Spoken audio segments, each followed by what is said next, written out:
seguridad ciudadana que se nos va de la mano en el barrio, de cómo nos han metido allí una finca en una zona verde, en la recalificación del terreno, los problemas del barrio, para lo cual... Tengo mucha clase de gente que yo que sé que no sabe convivir con la gente del barrio. Estos van a uno, estos van a otro, se meten con los niños y bueno... Socialmente, todas las necesidades que padecíamos en aquellos barrios de la periferia de las ciudades importantes. Y, por supuesto, nosotros. Aquí nosotros 3 hermanos, aquí buscando pisos de alquiler, aquí 6 meses y no hay. Yo hago gestoría y no alquilar al extranjero.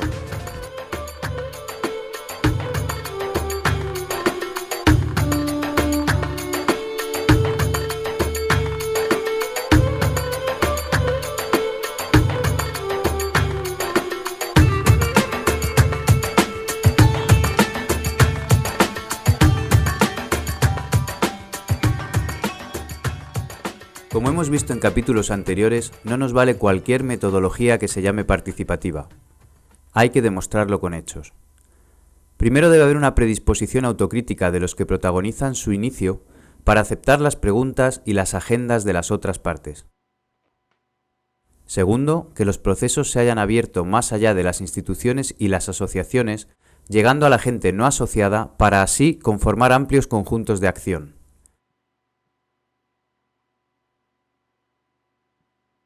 Y tercero, que es el tema que abordaremos en este capítulo, devolver lo escuchado a la gente, reflexionar sobre lo que se ha dicho en talleres, entrevistas y grupos de discusión, haciendo hincapié en las contradicciones y los acuerdos. De esta forma, podremos aprovechar toda esta información para obtener soluciones creativas a los problemas planteados. Hay dos criterios por los que consideramos que hay que devolver la información. Uno es más de carácter ético, y es que la información pertenece a quien la genera. Es parte de la vida de las personas, es parte de su experiencia, de sus vivencias. El segundo criterio es más de carácter metodológico, y es que necesitamos validar la información que hemos obtenido. Necesitamos que la gente nos diga por qué ha dicho lo que ha dicho. La devolución debe ser un compromiso con la información pública y no limitarse exclusivamente a aquellas personas que han participado en actividades previas, que pueden ser talleres u otro tipo de actividades. Debería abrirse al conjunto de la ciudadanía para fomentar también la implicación de nueva gente. Con las devoluciones buscamos generar un segundo momento reflexivo.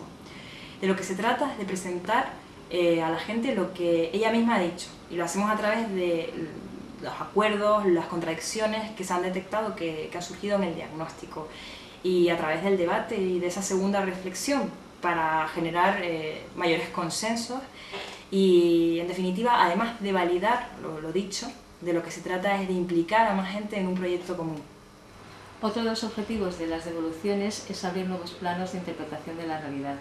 Así, por ejemplo, buscamos y seleccionamos frases en las que se puedan dar contraposiciones, contradicciones, y para desbloquear los dilemas dominantes incorporamos también frases minoritarias, frases y posiciones minoritarias que pueden abrir nuevos ejes. En esta fase de un proceso participativo, lo primero es organizar la información para poder sistematizar adecuadamente todas las posiciones y propuestas, que en muchos casos serán contrapuestas a las aportadas por otros colectivos, incluso contradictorias al interior de un mismo grupo.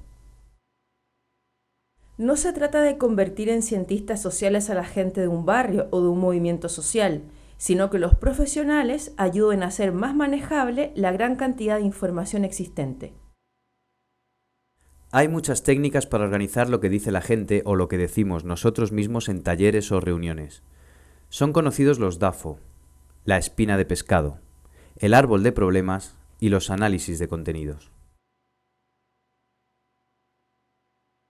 En este capítulo nos vamos a centrar en aquellas técnicas que nos resultan más útiles, tanto por cómo son en sí mismas, como por la forma en que nos ayudan a articular un proceso participativo, propiciando la creatividad que pretendemos para transformar las cosas. Bueno, pues la importancia de las técnicas es saber utilizarlas en función de nuestras necesidades, de nuestras posibilidades y del momento del proceso. La técnica en cuestión tiene un objetivo que es recoger una información o devolver una información. Entonces las utilizaremos en función de esos objetivos. Hay muchas técnicas, se pueden utilizar varias, se pueden combinar, son complementarias entre sí, pero tiene que tener un valor y un sentido, que es en función de la información que queremos recoger o de la información que queremos devolver. Las técnicas en estos procesos tienen que ser también muy útiles para la gente que participa. Tienen que ser elementos que sean fácilmente manejables y fácilmente aprehensibles por la gente que participa en los encuentros. Tiene que estar construidas con una intención de transferencia de tecnología social.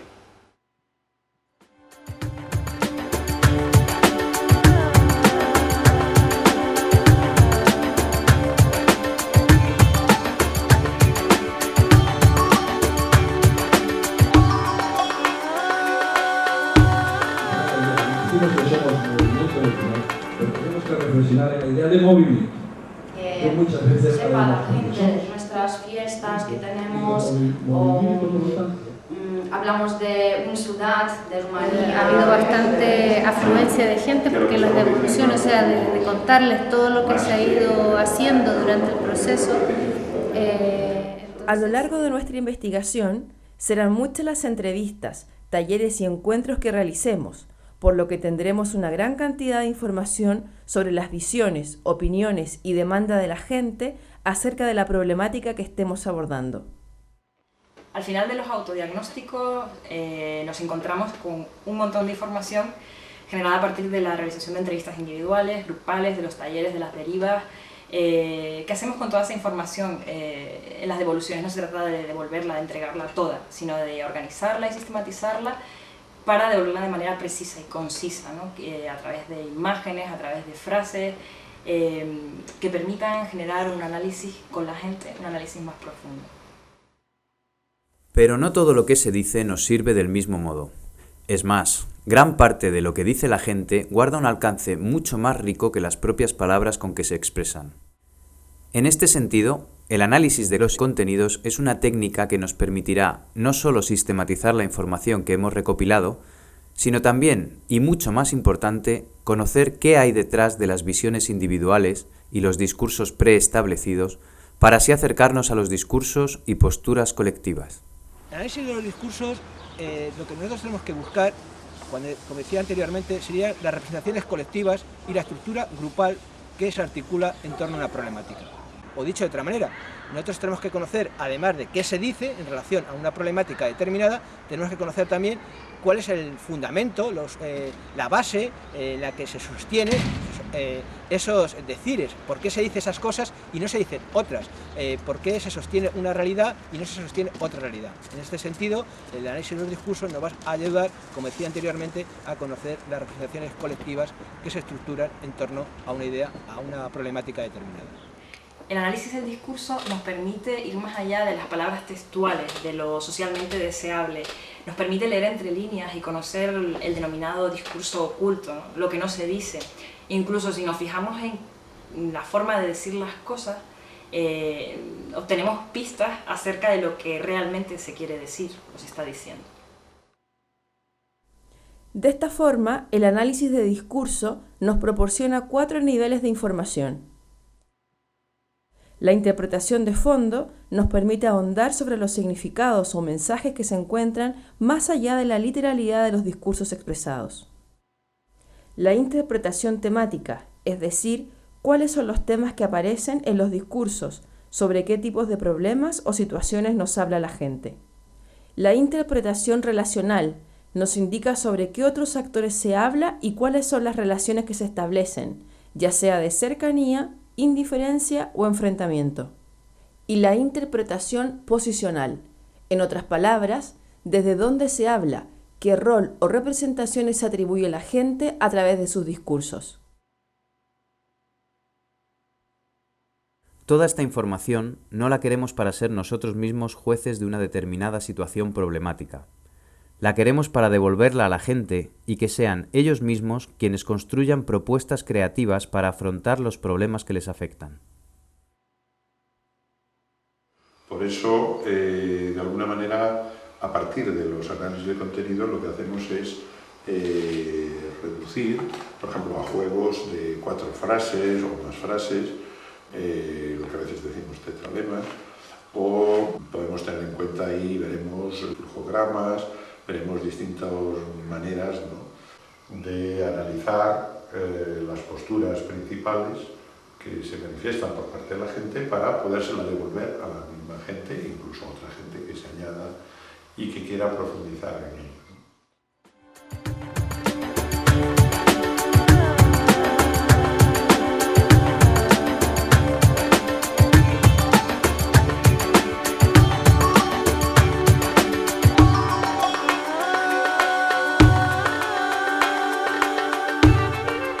Es importante considerar que en esta etapa del proceso tendremos una gran cantidad de información recopilada, por lo que será necesario echar mano a técnicas que nos permitan no solo entregar una visión global de todas las posiciones existentes, sino que también favorezcan el debate y trabajo posterior. Una forma de devolver esta información sin reducir la amplitud de los contenidos es utilizar unas pocas frases colocadas en un recuadro con sus posiciones extremas.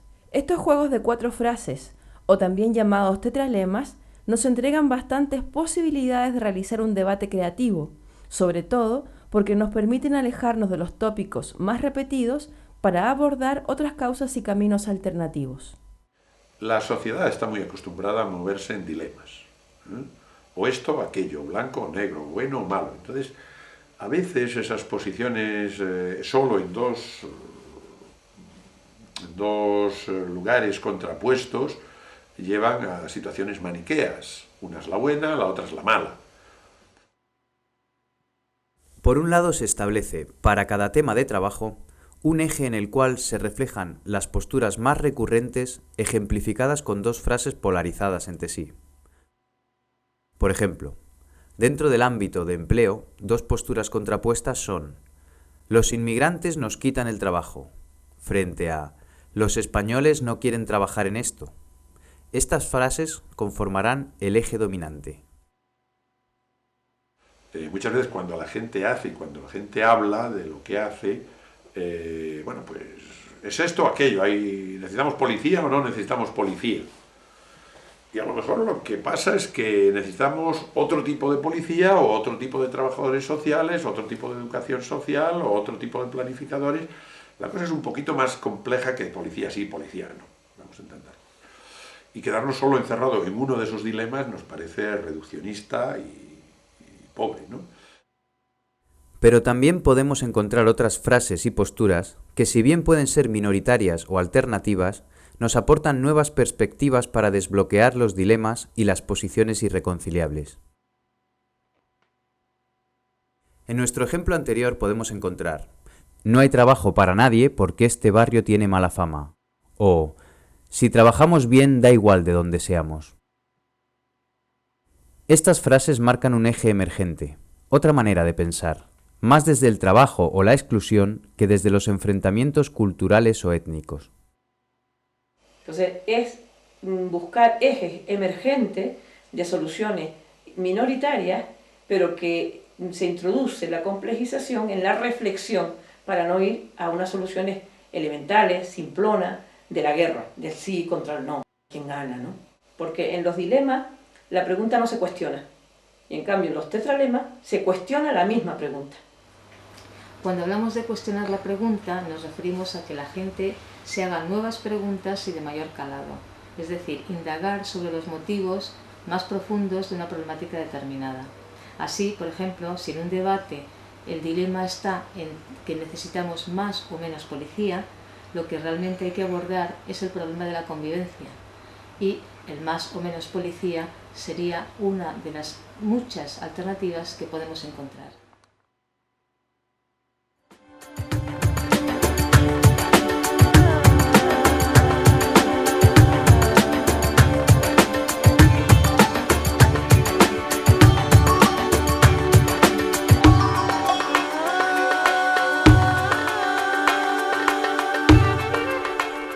Aunque profundicemos tema por tema para encontrar otras causas y caminos, Lo que nos queda a continuación es relacionar los temas entre sí y ver quién los puede abordar y resolver.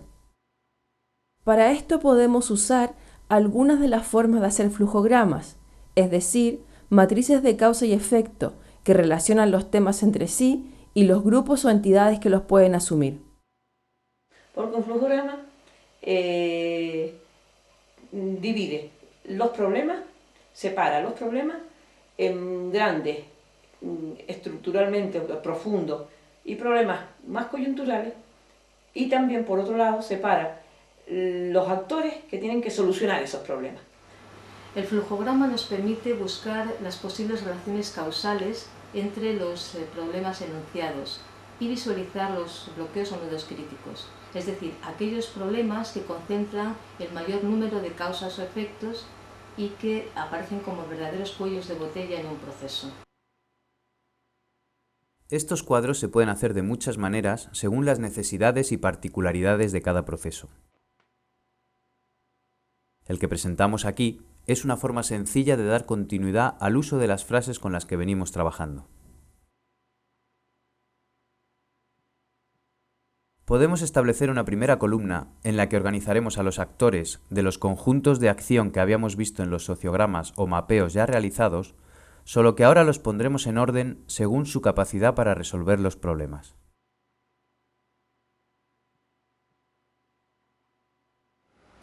En el flujograma tenemos una primera columna en la que nos aparecen los actores. Y para no complicar demasiado la técnica, tendríamos 3 niveles de influencia en estos actores. Un primer nivel en el que estarían nuestras redes, de aquellas de las que participamos. Un segundo nivel estarían las redes con las que tendríamos que negociar para llegar a acuerdos, para poder actuar, para resolver los problemas.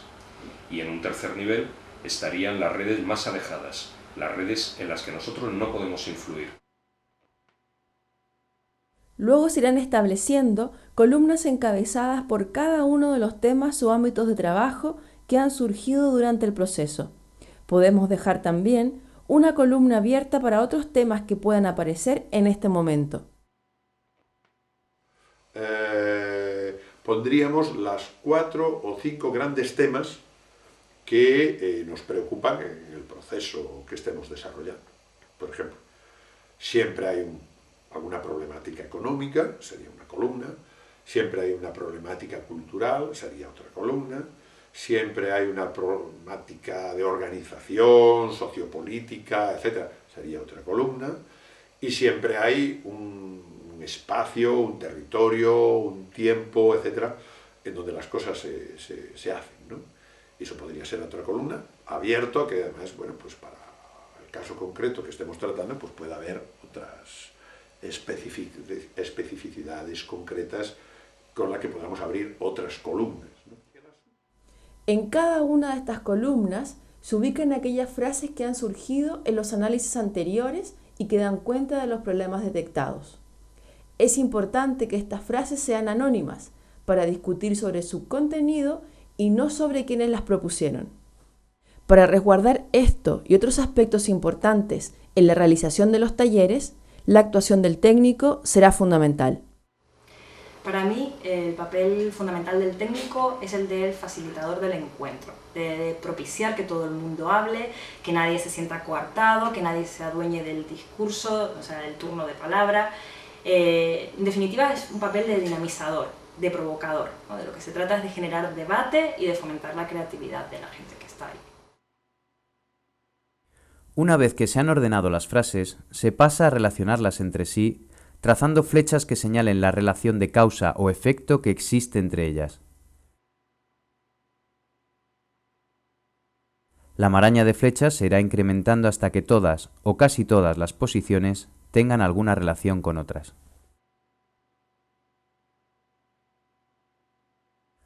Para determinar cuáles son los nudos críticos que estamos construyendo, se deben contar las flechas de entrada y salida que tiene cada frase. De esta forma, obtendremos frases que tienen más flechas de entrada y que corresponderán a los efectos. Otras que tendrán más flechas de salida y que serán nuestras causas. Y otras que tendrán similar cantidad de flechas de entrada y salida. Estos nudos críticos nos indican por dónde establecer las prioridades para la acción en función de las fuerzas con las que contemos. Y todo ello le da a la gente herramientas para construir colectivamente soluciones creativas en torno a una idea fuerza que puedan ser abordadas en mesas de trabajo coordinadas entre sí. Que al final lo que nos indica es, bueno, donde el colectivo allí presente, en base a esos debates organizados en torno a esas frases puestas en ese cuadrante grande que tenemos en una pared, etc., cuáles son las prioridades que está estableciendo, a qué frases le atribuye mucha causalidad de fondo, a qué frases le atribuye una causalidad intermedia, que por una parte son efectos de otras cosas y por otra parte son causas de las siguientes, y qué otras frases o cuestiones son solo el fruto de todas unas redes causales anteriores que se han ido construyendo, una especie de árbol complejo de problemas,